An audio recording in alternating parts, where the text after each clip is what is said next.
તો ફ્રેન્ડ્સ, જો હું તમારા માટે સરસ એવો નાસ્તો લઈને આવી છું કે જે તમારા બાળકોને લંચ બોક્સમાં પણ ચાલશે અને તમારા પતિદેવને ચા જોડે સવારે નાસ્તામાં પણ ચાલશે. બીજું આની ખાસિયત એવું છે કે 15 મિનિટમાં બની જાય છે અને તમારા બાળકો વેજીટેબલ ના ખાતા હોય ને તો એ બધા વેજીટેબલ ખાય એ બધું આમાં આવી જશે. તો હું તમને આની રેસીપી બતાવું છું. ચાલો તો રેસીપી શરૂ કરીએ. ફ્રેન્ડ્સ, હું આજે એક નાસ્તાની રેસીપી તમારી સાથે શેર કરવાની છું. તો એની માટે અડધો કપ રવો લીધો છે અને અડધો કપ ચોખા લીધા છે. તો આપણે મિક્સર બાઉલ લઈ લઈશું, એમાં રવો એડ કરી દઈશું અને ચોખા એડ કરી દેવાના, ચોખાનો લોટ એડ કરી દેવાનો. એમાં આપણે 1 ચમચી દહીં એડ કરી દઈશું.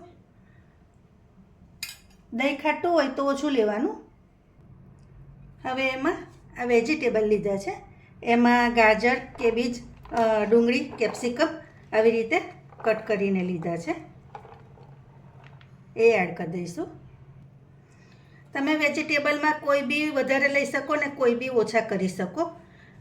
તમે તમારા બાળકો આવી રીતે વેજીટેબલ ના ખાતા હોય ને તો તમે છે ને આવી રીતે રેસીપી બનાવી અને ખવડાવી શકો. એમાં મીઠું એડ કરી દઈશું ટેસ્ટ પ્રમાણે. ચીલી ફ્લેક્સ છે, ધાણા જીરું, હળદર, મરચું. હવે આમાં આપણે પાણી રેડતા જઈશું અને લોટ બાંધતો જવાનો.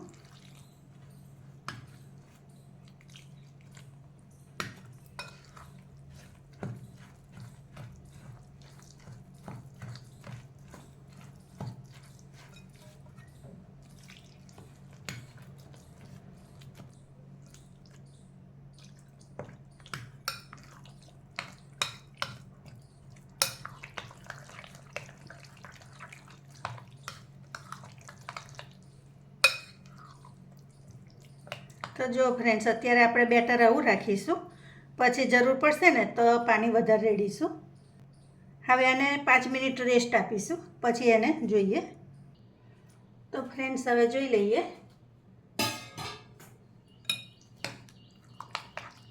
તો બેટર આપણું રેડી છે. હવે એમાં થોડુંક સોડા એડ કરી દઈશું.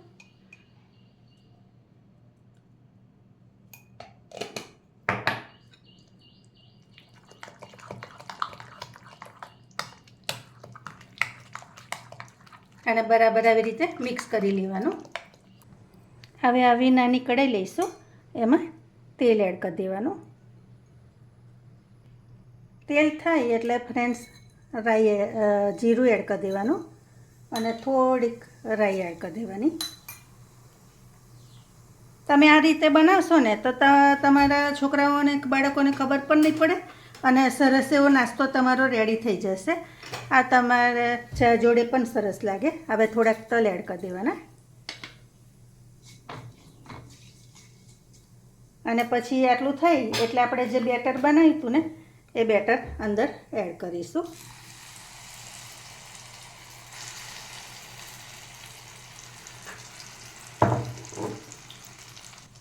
હવે એને ઢાંકીને થવા દઈશું.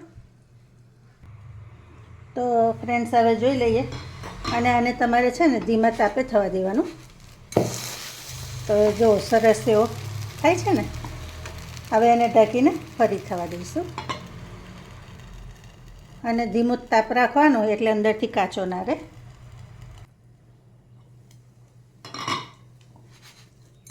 તો જો ફ્રેન્ડ્સ, નીચે પણ સરસ એવો થઈ ગયો છે અને તમને એવું લાગે ને તો ચપ્પાની ધાર મારીને જોઈ લેવાનું. તો જો કોરી આવે છે એટલે આપણે થઈ ગયો છે. તો ફ્રેન્ડ્સ, આ મિક્સર જાર લઈ લીધો છે. હવે આની જોડે નાસ્તા જોડે ખાવા એક ચટણી બનાવીશું. તો 1 ટામેટું લીધું છે અને 1 ડુંગળી લીધી છે, એને અંદર એડ કરી દઈશું. પછી આ કેપ્સિકમ છે, કેપ્સિકમના અડધુંથી ઓછું કેપ્સિકમ લીધું છે. આ ધાણા લીધા છે અને 1 લીલું મરચું હોય ને તે લીધું છે, એ પણ અંદર એડ કરી દેવાનું. તમે આ ચટણી બનાવશો ને તો આની જોડે એ ચટણી બહુ જ સરસ લાગે ટેસ્ટમાં, એટલે એકવાર તમે આ રીતે ચોક્કસ બનાવજો. મીઠું એડ કરી દઈશું. ચટણીમાં ચાટ મસાલો ખાસ એડ કરજો કારણ કે એનાથી ટેસ્ટ સરસ આવશે. જીરું છે એ પણ એડ કરી દઈશું. હવે આને પીસી લેવાનું.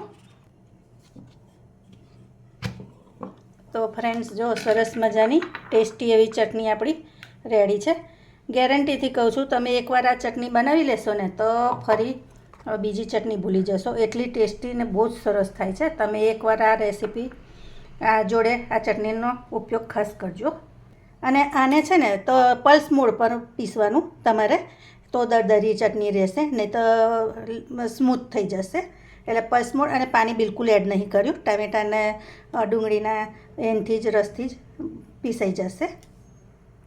તો જો ફ્રેન્ડ, સરસ મજાનો નાસ્તો આપણો રેડી છે. તો હું તમને એક તોડીને પણ બતાવું. તો ખરેખર બહુ સરસ થાય છે. જુઓ છે ને, એકદમ જારીવાળો અને એકદમ પોચો. તમે આ એકવાર રેસીપી ટ્રાય કરશો ને તો તમે જ કહેશો કે ના, ખરેખર બહુ સરસ થાય છે. અને આ ચટણી જોડે તો બહુ જ ટેસ્ટી લાગે છે. એકવાર આ રેસીપી ચોક્કસથી ટ્રાય કરજો. નવી રેસીપી સાથે ફરી મળીશું. Thank you.